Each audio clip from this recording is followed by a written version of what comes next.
is Strange Day. Today is Strange Day. But don't worry, I brought my good old book, Intentional Robots by Riccardo Manzotti. I think we got a copyright strike last time when I read this, but it was a while ago. Because today is what, 3/6/2023. And I read that one, it was still in the twos. We were still in the twos. So I'm not sure what's going on with that, but I'll tell you what is going on with what.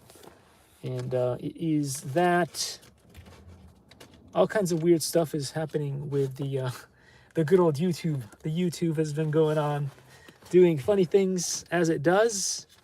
And the latest and greatest was, I wake up this morning and I went to check after I did all my other responsibilities. I went to check what's going on the YouTube, and I find that not like usual. Like usual, it would on most normal days, it will just remove me from one or two of the subscribers without me even noticing that I did that. Of course, I didn't do it. The system does it. And it never apologized for it. So pretty much on a daily basis, I would get removed from some of my favorite channels, even especially the small channels. Divina A, like that. Flick the switch, gone. Which makes me very crabby. I'd never expected that it would unsubscribe me from Lamar Wilson, of all people. Unsubscribe me from all kinds of channels.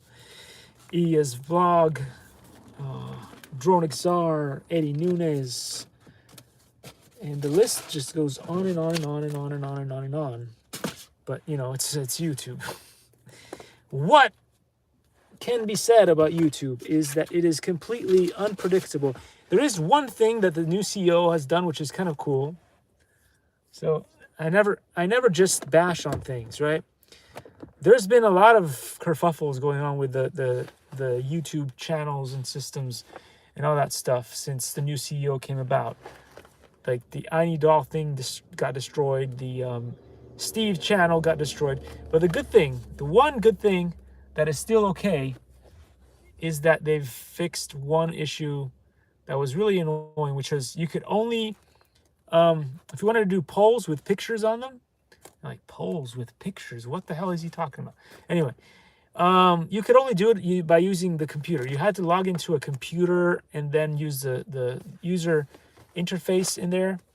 And then you could make polls, basically say, so do you like this picture over this picture, or do you like this and this, or you just write some text and then have 2 or 3, I think it has up to 4 pictures that you can put up on there right now and make comparisons and say, would you vote for this, would you vote for that, and all that cool stuff. Anyway, amazing, but it was only available for PC users. Now, out of the blue, the new CEO has fixed that problem. And now you can do that on any of your other devices. For instance, on the iPhone Mini 13, that seems to work. I haven't checked to see if it works on the other ones. I can't check for the iPhone Mini 5, the original, because YouTube doesn't run on that thing anymore. For some reason, YouTube decided to give up on iPhones 5 and below. Who knows why? But they did that. So, again, that's one of the things that you wonder. Why are you stopping some technology from working for absolutely no reason? Again, even something as bad as Twitter is still my least favorite platform of all time, but it runs on the iPhone 5, the original. We're going to talk about epistemic things and phenomenal and all kinds of interesting things. Let's just read this. I only got about maybe like 10, 20, maybe 20 minutes to talk about this cool stuff. So just jumping on, because this is a dead space moment in my life where I'm just waiting for things to happen. And therefore I have time to educate myself on whatever is available. And today we have this book right here. So what do we do? Notation. So notation to express on fiends. We were talking about on fiends in the last episodes, and so we will continue on. It says, the following notation is proposed, as FedEx just drives really quickly past me on the left.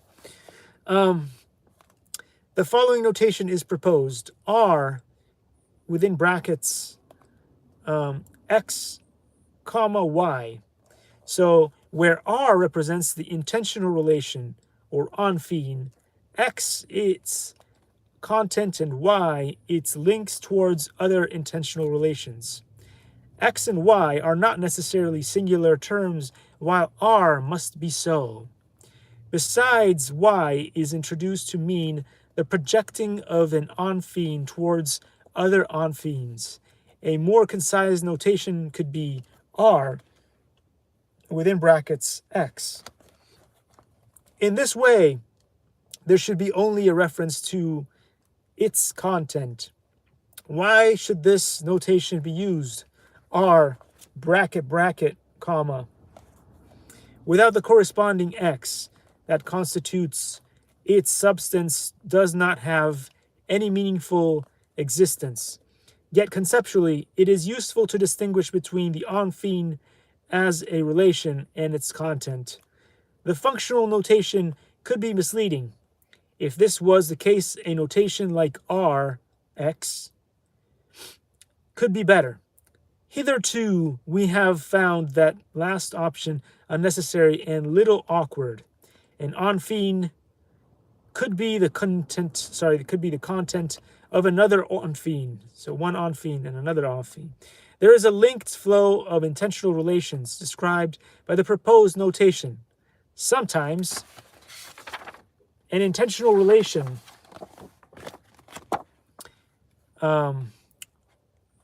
between parentheses or onfine is the content of another onfine as a relation. What else did it ask or tell us earlier? It says, its antecedents are equivalent of its formal cause. Anyway, every onfine has its own content that is both what it is and what it represents. Such content is transmitted to other onfines. Yet, it is that passage from one onfine to another that can make up the distinct content of the first onfine. In a certain sense, every onfine can contribute to two different kinds of content, as being and as being in relation with. For example, if R1, within parentheses, X1, comma, X2, close parenthesis, arrow, R2, open parentheses, X2, comma, X3, close parenthesis, open one more parenthesis, R1 determines R2, close parenthesis. The content of R2 must be equal to the content of R1. Yet, the fact that, oh boy, are you ready for this? R1, open bracket, X1, comma, X2, close bracket, arrow, R2, open bracket, X2, comma, X3, close bracket, is a content, open bracket, different from the content of R1 and of R2. It doesn't have R2D2 in here. It feels like it should at this point. As such, it can be the content of another intentional relation. R3, open bracket, R1, open bracket, X1, comma, X2, close bracket, arrow, R2, open bracket, X2, comma, X3, open bracket, close bracket, comma, X4, close bracket once more. So you had to opened a whole bunch of brackets and closed a bunch of brackets. That is completely different from an onfine R4 that has been produced by R1 and R2 through the flow. Lots of production. R1, open bracket, X1, comma, X2, close bracket, arrow, R2, open bracket, X2, comma, X3, close bracket, arrow, R4, open bracket, X3, comma, X5, close, period. The content of R4 is X3 equals X2 equals X1, while the content of R3 is, open bracket, R1 arrow R2, close bracket, comma, which is different from X319. I just don't know if they know what they're talking about at this point. It was kind of confusing. In the following figure, and in the final table, the principal combinations of the onphenes are shown together with the corresponding notation. I'm just going to show you the notation just for the hilarity of the thing. So there's a massive arrow, and in the arrow there is a circle, and in the circle there is an X. On the exterior of the arrow towards the right side where the pointy bit is, we have R. Now that you know that, you feel excited. Exaltation is everywhere in the air. Figure 5.3, the arrow represents an onphene R. This symbol, open bracket, the arrow, close bracket, shows the relation natural of the onphene. It's projecting forward. The circle at the beginning of the arrow shows the content X, open bracket, what the onphene is and what it represents. Close bracket, point, or full stop. The point of the arrow goes towards what is the target of the onphene. Another onphene. So in the second picture, you have an arrow, and in the beginning part of the arrow, you have X1 inside a circle. You have a little divider, and then a secondary arrow bit, which is pointy, which has X2 within a circle. It continues on further to another arrow bit. Below you have R1, and at the very pointy bit you have R2. Unfortunately, R2-D2 from Star Wars didn't make it in this episode, but maybe it'll show up next time. Figure 5.4, no intentional relation exists by itself like a monad or like an atomic extensional entity. Every onphene exists since it constitutes the content of another one. Onphene R1 constitutes the context X2 of the onphene R2. Similarly, the context or content X1 will have been constituted by a previous onphene. This kind of relation can be described by R1 arrow R2. Exciting. I just can't wait to find out what happens next. 19, as will eventually be redefined or defined, R3 is a second order onphene, while R4 is a first order onphene. Man,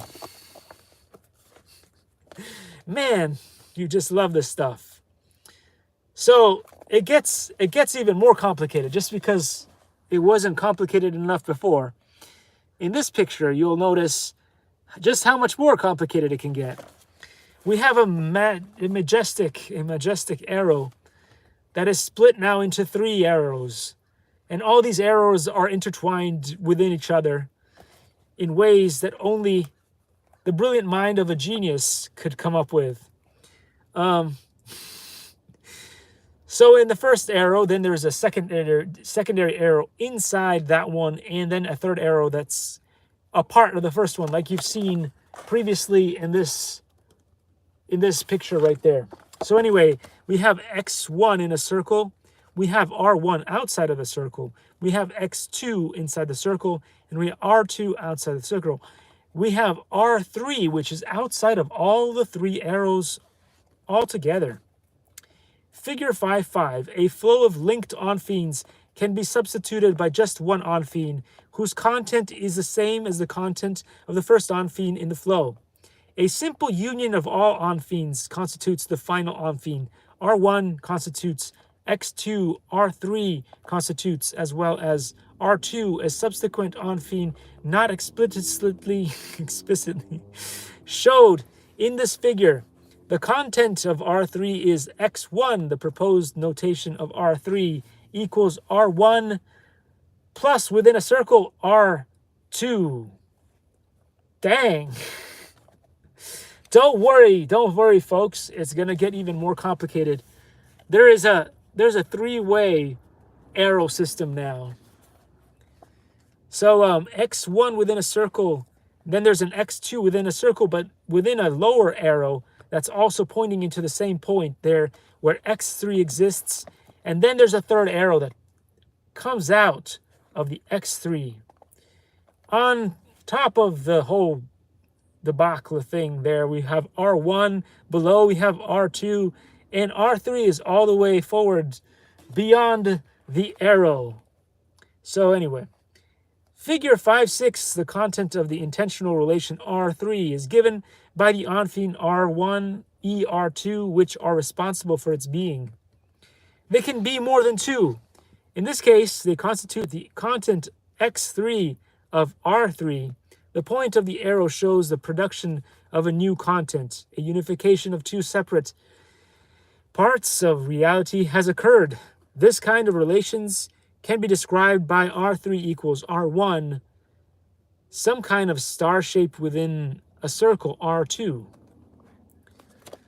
Wow. But there's one more, guys. There's one more picture of here where the X1 is within a circle, and then two arrows stem out of this one, going one up and one down, still forward. One heads to the R1 and one heads to the R2. It says figure 5.7, many intentional relations, R1, E, R2, can have the same content without having to be the same intentional realm. This happens since they make up different events.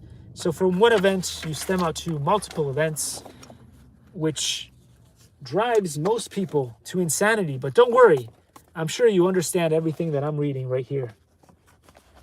And so therefore, I have more pictures for you to enjoy. And enjoy you will. You must enjoy. You've been given the order to enjoy. Okay, so there's one more diagram, and this one goes X1 in a circle, R1 outside the circle, X2 at the very end or tip of one arrow that continues on to R2, which is the next arrow. But then there is one special arrow that encompasses part of the two arrows, and it points upwards towards R3. So figure 5.8, an onphene R3 can have a content, a relations between onphenes R2, arrow R1. In this figure, R3 equals R3, open bracket R1, open bracket X1, comma, X2, close bracket, arrow R2, open bracket X2, comma, close bracket, comma, close bracket. Content X3 of content X3 of R3 is open bracket R2, arrow pointing to R1, close bracket. Wow, it gets even more complicated there. It is in fact so complicated that it just wouldn't make sense for me to read it for you guys. So I'm just going to leave you with this beautiful depiction of what I'm talking about right there. You guys can stop the show and look at it, bewildered in amazement for as much as you would like to ponder on this thing that I just talked about. Anyway, table 5.1 summary. Table of onphene notation. On the rightmost column, an alternative graphic notation is shown. An onphene as a relation with another onphene makes up a different content from what it is and what it represents. So right now we're going to jump over to 5.7 critical event. And that's great because then we're going to jump into things that we all understand, which are like dominoes and the domino effect. And I think that is pretty cool that they've even got dominoes in this thing. Can you imagine that? So one further question has to be addressed here. Why should an event be dependent on another particular event or a limited series of events and not on a potentially infinite series of previous events? The answer is that for each event, there must have been a critical event in the past that uniquely determined such event. The content of each representation is that a critical event, for example, let's imagine we are looking at a red pen. An An antecedent event of our mental state is the light that is departing from it. We are conscious of such content. Nevertheless, the red pen is there on the table in front of us, and because of a complex series of events, the pen has built. It has been carried where it is now, it has been colored, and so on. Why are not we conscious of such a chain of previous causes? The reason lies in the nature of the critical event. The critical event, EC, of an event is that event without which E would not have existed. The event EC that is at the same time sufficient and necessary for the occurrence of ECEH. Oh, brother. Anyway, an example will help that take a photoreceptor.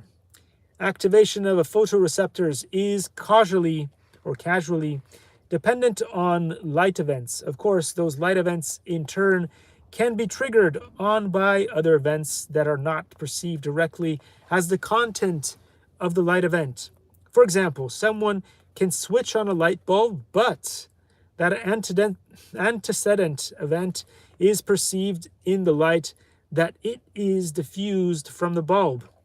Besides, the light events triggers other events along the way towards our visual cortex that are not perceived. Another example could be that the chemical activity on lost my spot there for a second. Besides the light, events trigger other events along the way towards our visual cortex that are not perceived. Another example could be that the chemical activity on the retina. The content of someone's mental state does not result from the visual experience of the chemical activity occurring in his retina. Figures 5-9 provides a practical example. C is some kind of light event. For example, C is the light reflected by a red pen in front of Elizabeth, a young student. B is the chemical activity induced in her retina, and A is the brain activity occurring when her is conscious of the shape and the color of the pen. D and E are two events that should have happened in order to permit to Elizabeth to perceive that pen. D is the physical transportation of pen on the table, and E is the painting of the pen in its factory. However, D and E should necessarily have happened for C to occur. Nevertheless, D and E were not enough.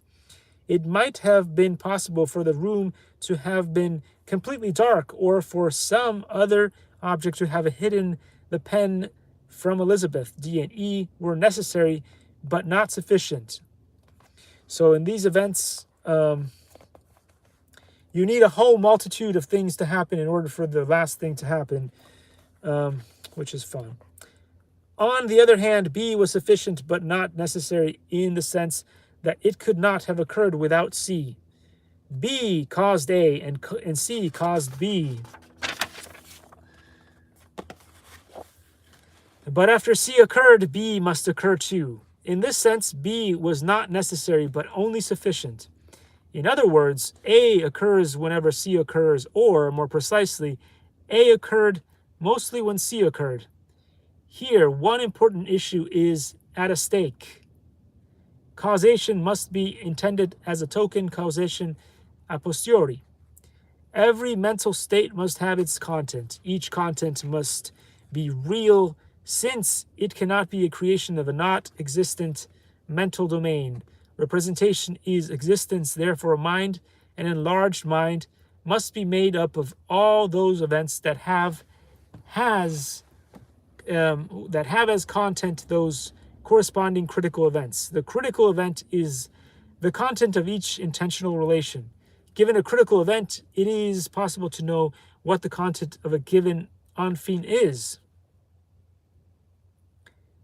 Okay, I thought that if we had some dominoes, it would be more, it would be easier to understand what's going on. But it does not seem to be that so. So anyway, EA, we have EA in the game. No, that's not the... We have EA, we have EB, we have EC, we have EINT, and we have E. I don't know. It's interesting how all of these dominoes are set up so that they can actually fall and go in different paths if they wish to. But they are somehow all connected in the middle. So figure 5-9, E, goodness gracious, EA, EB, EC, EINT, and E on its own represents 5 possible events in mutual relation. In the example, EA, EB, EC, EINT, and E are near to the domino that by falling will provoke the next event. Let's suppose that the only starting events could be the falling of the dominoes, event EA or event EB. What is it possible to know given the knowledge of the position of dominoes and the occurrence of E, the falling of the last domino? So I'm hoping they give you the answer, because otherwise we're going to be in trouble here. Anywho, the library and the Onfine, maybe they don't give you the answer. They want you to figure out the answer all on your own. Are you ready to answer the question? Maybe put it in the comments. I'm sure you will. It's happening right now as we speak, since we've got 1 million followers right now watching the show. There is a strong similarity between reality as a collection of Onfines and human culture as a collection of books and papers. Take a book or a scientific paper. There is a set of references at the end of. Any author is morally and professionally compelled to point at those works previous to her own that have been relevant. If they have made a difference into her work, they must be listed. Reference at the end of the book shows what previous books and papers have been critical to the development of a subsequent work. They are like arrows that point at those opera that constitutes the meaning of New York. Sorry, New York of New Work. You can't make that stuff up. I read work as New York for some reason. I don't know what's going on. It must be that Louis Rossman. Anyway, the metaphor with the Onfine is clear. Every Onfine corresponds to a book on paper. Big Onfines are books, while smaller Onfines are papers. The Onfine, which has determined the being of a particular Onfine, corresponds to the references. Any book, even if it derived its contents from previous works, nanos, gigantum, humeris, incidentes, adds something new. It is something different from its predecessors. It is a new event, if you will.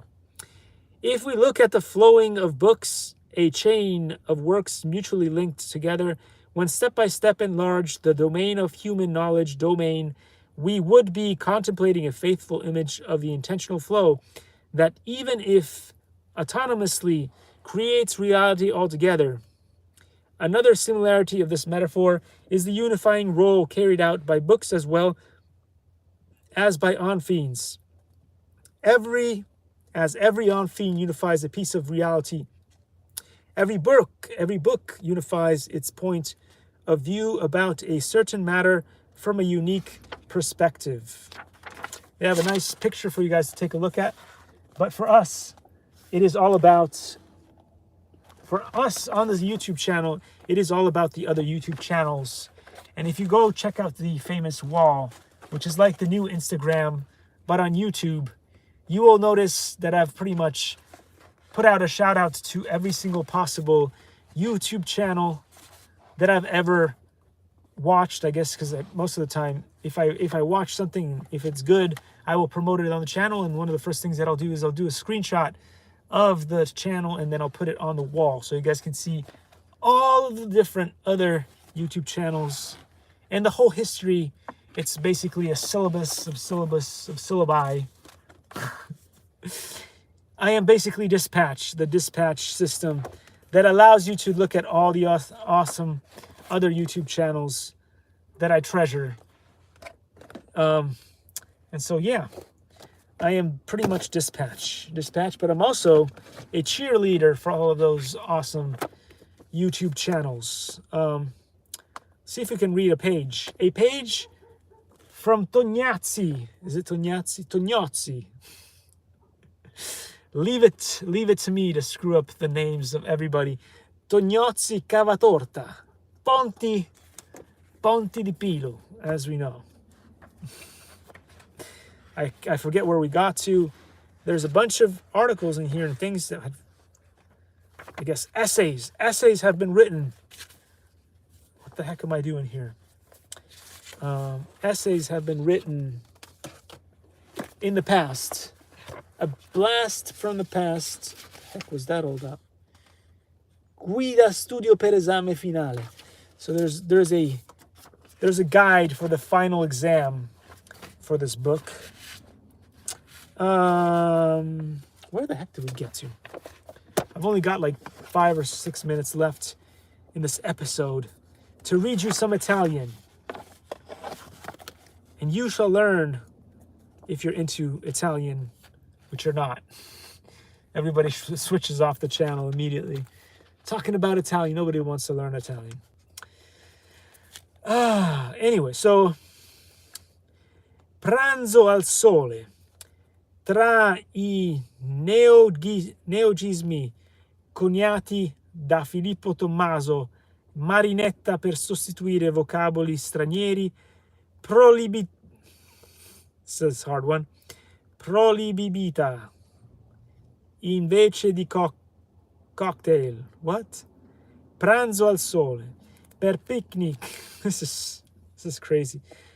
I guess this was written a while back. Feels like a lot of the words are ancient. Tra I due, per sandwich, futurismo. Anyway, I'll read this next bit, which is more legible. Oltre al cinema, quali possono essere altre ragioni dell'influsso degli Stati Uniti sull'Italia? So that was one of the questions that we were asking yesterday. What was one of the reasons why people wanted to go to from one place to another? Yeah, anyway, from one place to another place. Le pubblicità. There's an actual. We've read that yesterday. I'm pretty sure we read that. It says, completa il brano con le parole appropriate. So, finish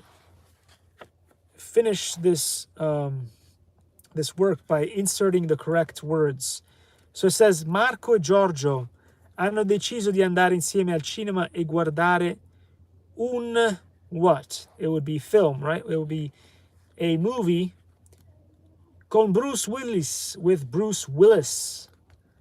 Marco voleva invitare anche Sandra, ma il telefono era sempre occupato, allora ha deciso di mandarle un. So Marco wanted to invite Sandra, but her phone was always busy. So instead, he decided to send her a message. Let me see. Mandarle un. I bet the name, it must be in there. The examples are Coca-Cola, which is no. UFO, which is obviously not. Email, I think email. Mandarle un'email dal suo nuovo computer IBM. So basically you'll see that there's lines, and in those lines you must find words on the top to fill in the lines, fill in the blanks, if you will. So he was not able to call her on the cell phone when he needed love. So instead he emailed her on his new computer IBM. Intanto Giorgio era andato a prendere la macchina in. So in the meantime, or in the meanwhile, Giorgio went to get the car in, let's see, in garage.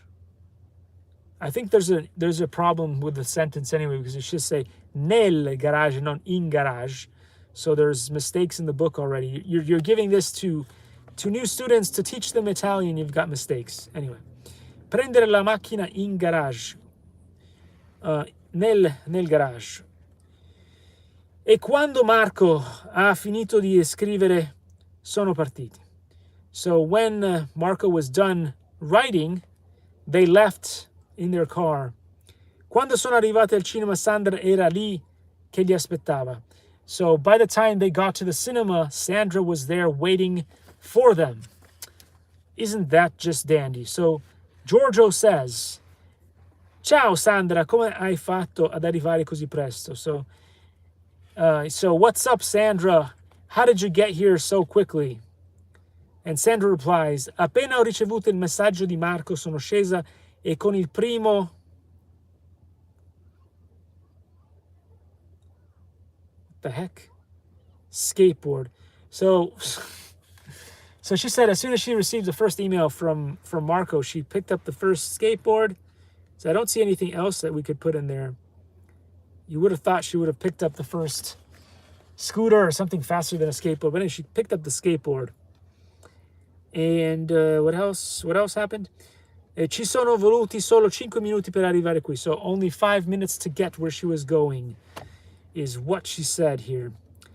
So then Marco replies, bene, sono contento che tu sia qui e io sono sicuro che ti divertirai. So he basically says, I'm so happy you're here and you're going to have a great time. And Bruce Willis è bravissimo. So Bruce Willis is fantastic. He's great. He's very bravo. Just like Johnny. Johnny Bravo. Questa volta è la storia di un pilota della TWA che ha un incontro ravvicinato con un UFO, I guess, che viene da un pianeta lontano. Okay, so this is basically a story about a pilot who had from the TWA, which used to be a company. I'm not sure if it still exists, but anyway, who had a close encounter with UFOs.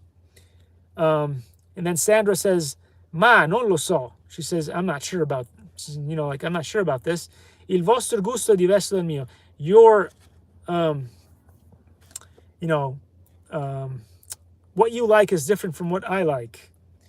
We have different, not different flavors. Anyway, gusto. We have different opinions on what kind of movie could be good. Anyway, speriamo bene. She says, let's hope it's good. Io preferisco I film in lingua originale. So she prefers movies that are in their original language. So she was probably going to watch it in Italian, a Bruce Willis movie dubbed in Italian, and she was like, nah, I'd rather watch it in English. Giorgio says, io lo preferisco in italiano. So Giorgio says, I prefer watching it in Italian. So dubbed in Italian. I doppiatori, basically the dubbers, people who, the translators, the Italian translators, so i traduttori o doppiatori italiani sono molto bravi e l'ultima volta che ho visto un film in lingua originale, invece di gustarmelo, ho passato le 2 ore a leggere I sottotitoli. So basically what he was talking about is he really likes things to be dubbed in Italian because the translators are really good, the dubbers are very good, and also that he was upset because last time he watched another movie in English and he had to read all the subtitles, and that ticked him off. And then the last thing from Marco says, I don't know, where is it going to start? Oh, it says, okay. Ora basta con le discussioni, volete qualcosa prima di entrare? Io prendo un po' di popcorn e una lattina di Coca-Cola. So basically what he says is, guys, stop arguing about the movie, and I'm going to go inside. You guys want to get something to eat or drink before we go in? I'm going to go buy some popcorn and some Coca-Cola. Anyway, just in case you thought I was making all this stuff up, it's written right here, and I didn't make it up. There's Marco in here. And next time, in the next episode of Where's the Douche, most recently known as the Junk Dumper Reviews. The Junk Dumper Reviews. We'll see you for another episode of Fun Books, especially Intentional Robots and more things going on here. You'll learn some Italian. You may learn some English. You may even learn some French. Who knows? I'll see you. Take care, guys.